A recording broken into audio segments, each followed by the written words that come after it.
Good evening, everyone. Hopefully you can hear me. Just trying to test my microphone and the video. Let me just see if you can hear me.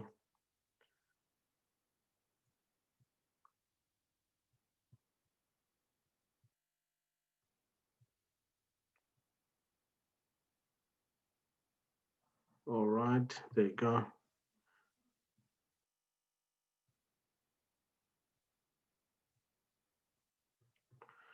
All right, guys, it's 7:27 now. We will get started.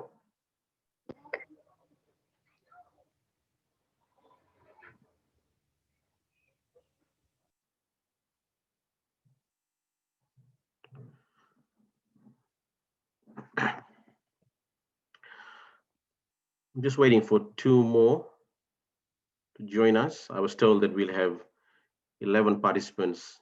I've got one more there. Yeah.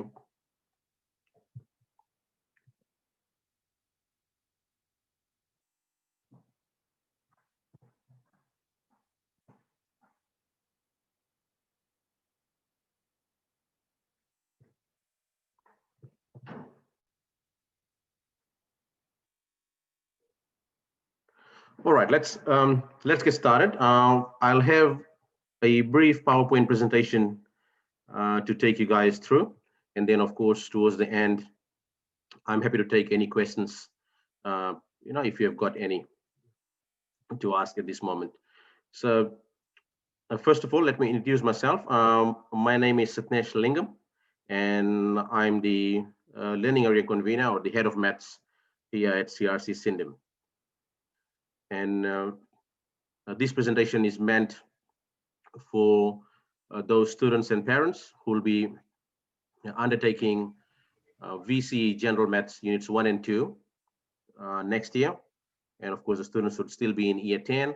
While they're still based at the year 10 campuses, they will be undertaking General Maths Units 1 and 2 with us at Syden for the entire year.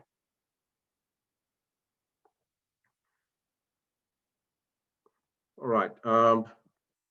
As you can see on your screen, on the second slide, I have put down some possible pathways of for students while they're in year 10, they've picked up or they'll be doing VC General Maths Units 1 and 2, and with that will then lead into VC Further Maths in year 11, and with the possibility of maybe also doing maths methods, which is a higher level of maths compared to general maths.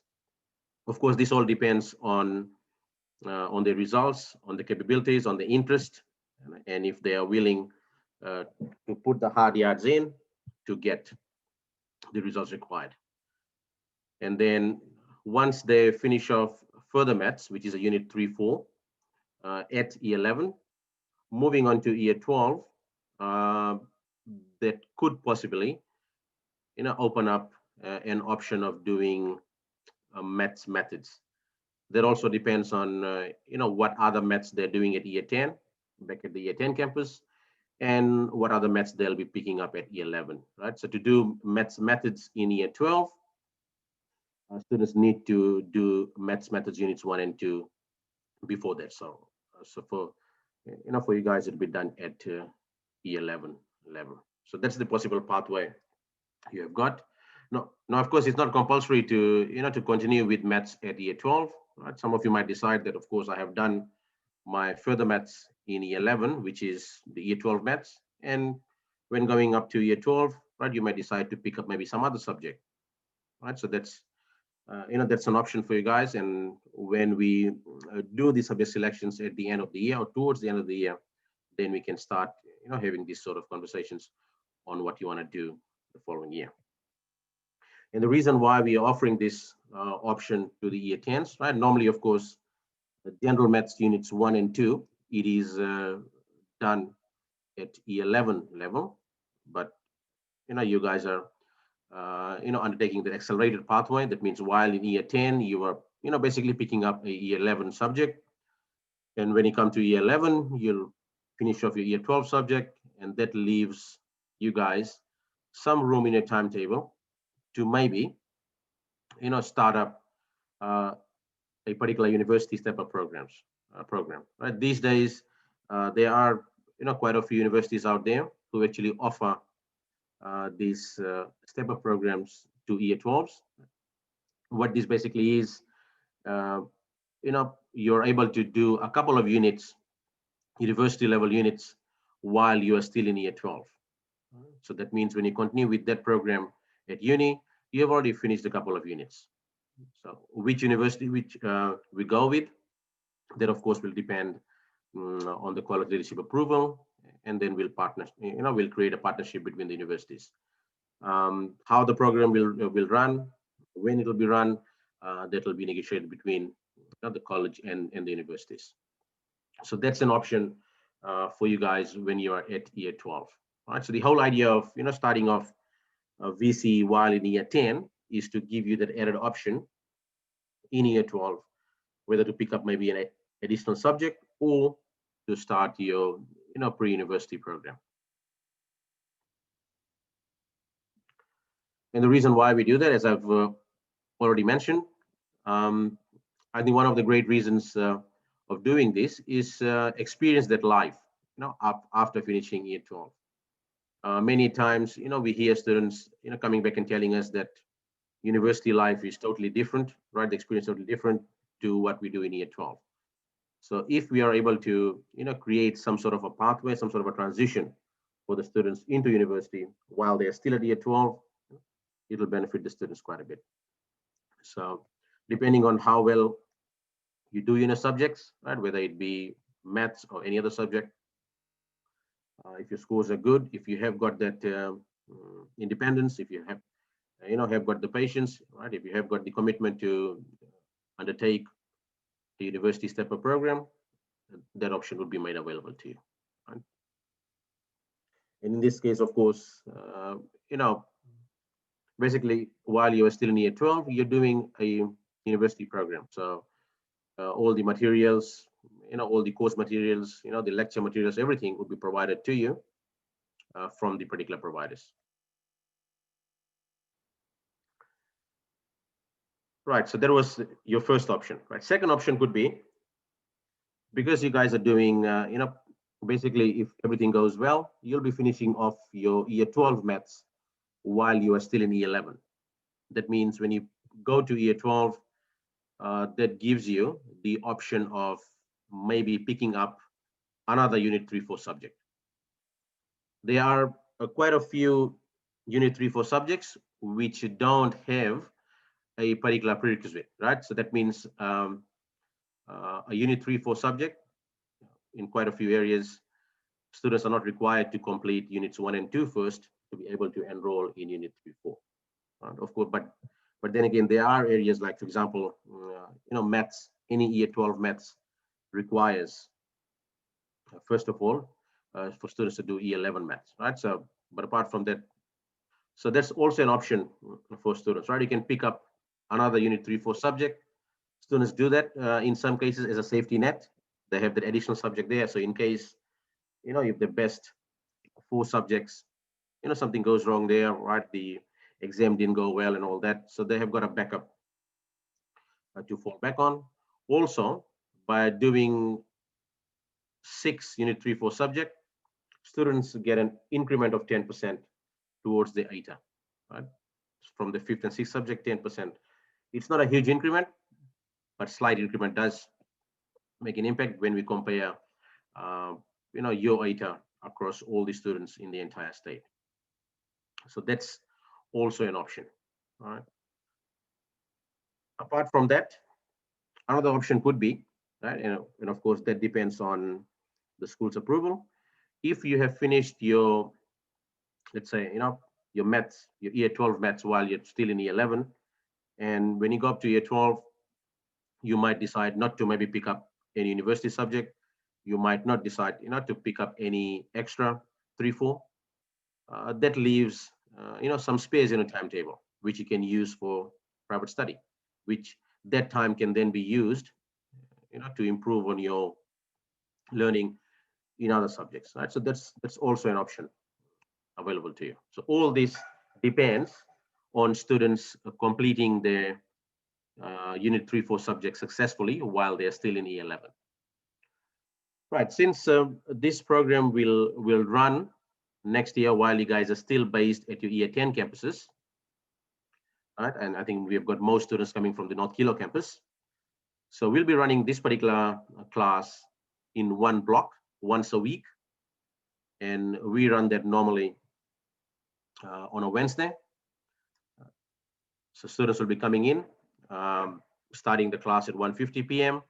and the class, of course, will finish at 5:20, right? And around 3:30, right? We of course give you guys a break, right? You go out, have a break, and then come back and continue. So what we're basically doing is, trying to cover the entire week's content in that one lesson.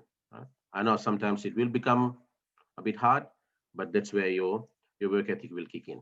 Right? So you'll be coming prepared for class, knowing that I'm going to cover the whole week's content in just one block, one lesson. And normally, of course, we are running these classes on a Wednesday, right? Depending on the timetable and all that. During your orientation week, which is happening next week, right? You guys will be coming in. We will be running this class from 2 p.m. till 4 p.m. Right? So when you do come in next week for your orientation, right? So when you come into the front office, right? Somebody from there will, of course, guide you uh, towards your particular room, right? Where you'll be having your classes. Right? So just make a note. But from beginning of term one next year, it'll be 1:50 p.m. till 5:20 p.m. Right, I'll take you through a brief overview of what the subject will entail, what it will cover, and then I'll be happy to take some questions from you. Right, so basically general maths, it is taught as a combination of Unit 1 and 2. So overall, over the year, we go through 6 major areas of study. There's no particular order in which they have to be taught, right? But the way we set up the timeline or the subject is to ensure that each topic then complements the next one, right? So these are the basic outline of the topics that we're looking at.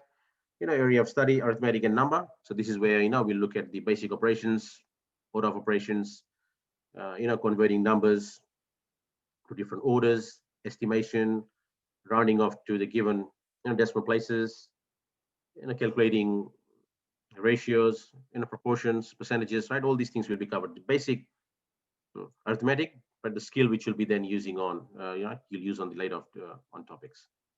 The next topic, of course, we look at stats, where we compare data distributions, right? We, look at, collecting some data and then comparing drawing graphs, bar graphs, line graphs, charts, and then looking at trends, where it's increasing trend or decreasing trend.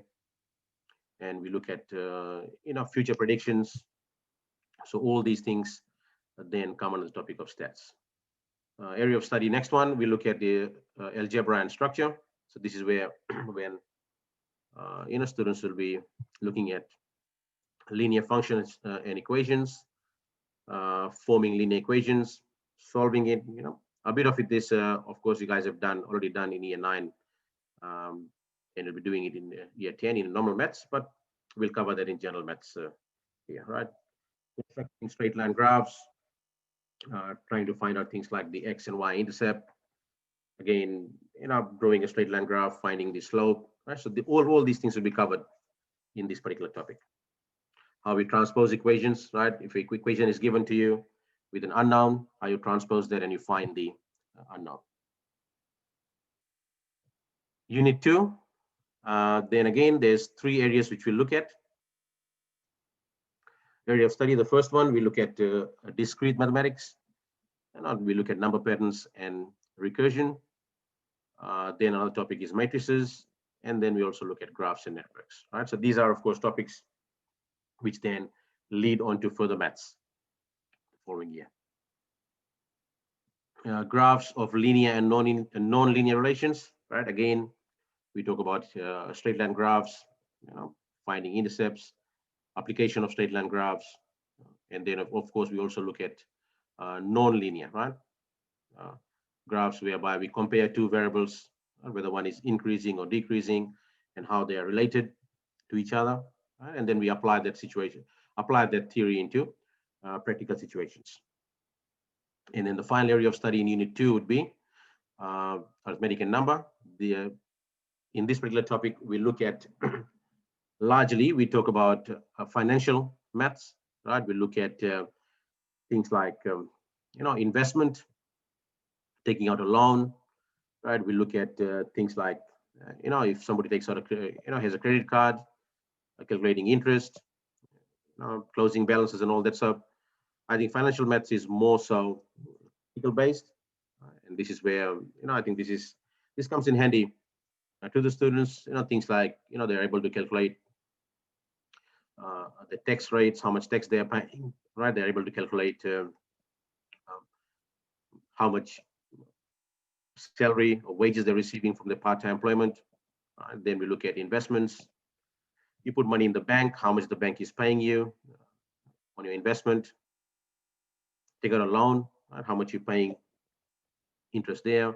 How long will it take for you to pay off the loan, right? So all these things we then talk about in this particular topic, right? So these are very broad topics which I've just tried to explain. But of course, when you come for a transition next week, we will give you your timelines and a detailed plan for the entire year, and you'll know exactly what each topic contains, what are the assessments like, when they'll happen. So all these things your teacher will actually explain that in class. Right, I've also put down the topics that you'll do the following year in further maths, unit 3 and 4. So once you finish general maths 1 and 2 next year, while you're still in year 10, then you join us in the following year when you're in 11, your options in further maths. Some of the topics, of course, they're directly overlapping from general maths, as you can see. And of course, towards the end of next year, then we'll talk about in detail, what's going to come up in further maths. That's when we start making a decision of whether you want to continue with further maths, or maybe you want to pick up another 11 methods maybe and try it out, see how you go, and then you might decide to pick up 1 or 2 math subjects when you're in year 12, right? So all that will come about towards the end of next year, once we are almost finishing off your general maths units 1 and 2. Right. Very quickly, I'll talk about some other things, and then of course I'll take questions. I will take questions from you guys. When coming on site on that Wednesday, right, for your classes, we'll need all students to be in the normal school uniform. PE uniform is not permitted, right? So when you're coming in, you should be in your normal summer or winter uniform. Of course, if there are cases, right, if there's an exception to the rule, then we'll need a note from your year 10 campus, right? So that's something that we can sort out. Of course, attendance should be compulsory. Since you guys will be doing a VC unit, VC units attendance is strictly monitored, and students can fail the unit, can be at risk of failing the unit just purely on attendance. So if they miss a number of lessons, as you can see there, 3 classes or more without any valid reason, students can be at a risk of not receiving a satisfactory result, right? Meaning simply failing the subject. If you are sick, right, if you're away, some sort of proof is required. Normally, of course, we'll require you to produce a medical certificate for that, and then your absence would be approved. Right, classes normally, beginning of term 1 next year, of course, classes will start at 1:50 p.m. If there are any changes to it, of course, that information will be communicated to you, right? So it's very important that when you come in, because you are coming in once a week, and it's a legal requirement that when anybody is coming on site, they need to sign in, right? So when you come in to the front office, at the front office, there's a certain area there. We'll go in and sign in. The machine will actually print off a small ticket for you, right, to say that you have signed in. Of course, we need to know, right, who's on site and who's not. Then when you do go to your classes, Your teacher, of course, will take attendance and they'll monitor that. Right. So if there's any issues with attendance, we will inform your parents. We'll call home and we'll try and find out what's happening. Right. So once a week, you have to be there in class. Right. Of course, coming to the school, uh, you might travel via public transport, or you're getting dropped off and picked up. That's totally fine. That's your choice, but just try and ensure that you're there on time. Right. So 1:50 the class starts. You have to be in class by 1:50. Right, guys. On this last slide, I have put down my contact. I'll leave it there for the time being. If you want to make note, you know, of course, that's the college front office number. If you call in the number, the call will be then transferred. Right. If you've got any questions for me, the call will be transferred to me, or you can email me with any questions, and I'll be happy to, provide you with the answers. All right. That actually brings me to the end of my presentation. So what I'll do is stop the screen share maybe. Yep, let's see. All right, I'm happy to take questions from you. Let's have a look. All right, the question is, when is the orientation day? So it's gonna happen on Wednesday next week, Wednesday, and it will be starting at 2 o'clock. So 2 to 4 o'clock would be the orientation. Any more questions, guys? Anyone? All right, we have got another one, and I'm happy to take questions so I can provide the answers to everyone. Let's have a look.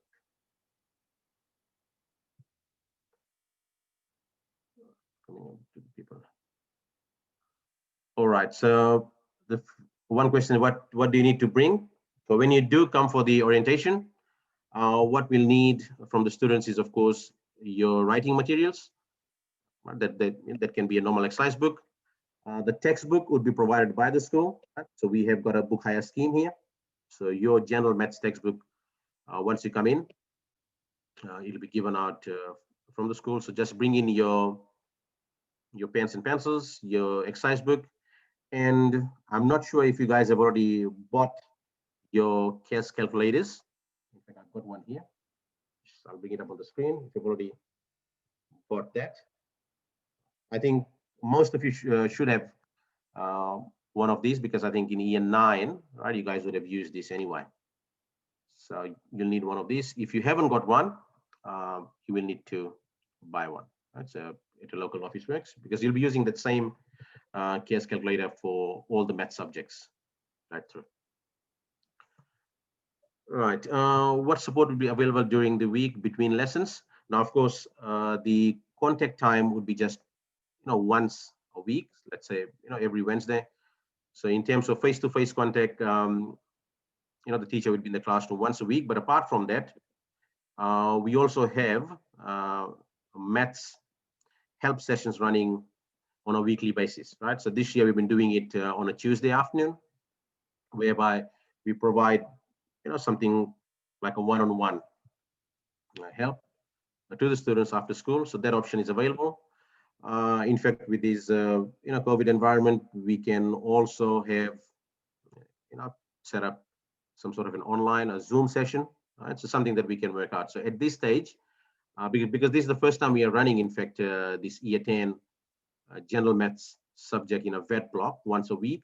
Right? So there'll be learning happening on both sides, how we can work out the best system to ensure that we provide the support. So it has to be communication coming from both ways.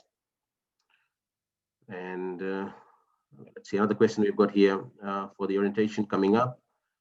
Do the people having general maths at North Kilo go? No, I don't think so. If I think North Kilo is also running a general maths class at their own campus next year, but this orientation is for those students who will be doing the general maths with us next year. It's only those people. Right, guys. Any more questions you've got for me? Anything that I can provide you answers to? Anyone? No? All good? All right, guys. So once again, I'd like to thank all of you for joining me tonight, and hopefully I've been able to provide you with some information which should be helpful when students start their orientation next week. Just keep an eye out on the timetable. Sometimes the timetable does change, depending on the staffing and all that. The last update that I was told was you will have your orientation on Wednesday, right? And so far nothing has changed. But if things do change, then of course the school will inform you, right? So if there's nothing else, then we hope to see the students here coming Wednesday at 2 o'clock. Thanks, guys. Have a good night, all of you.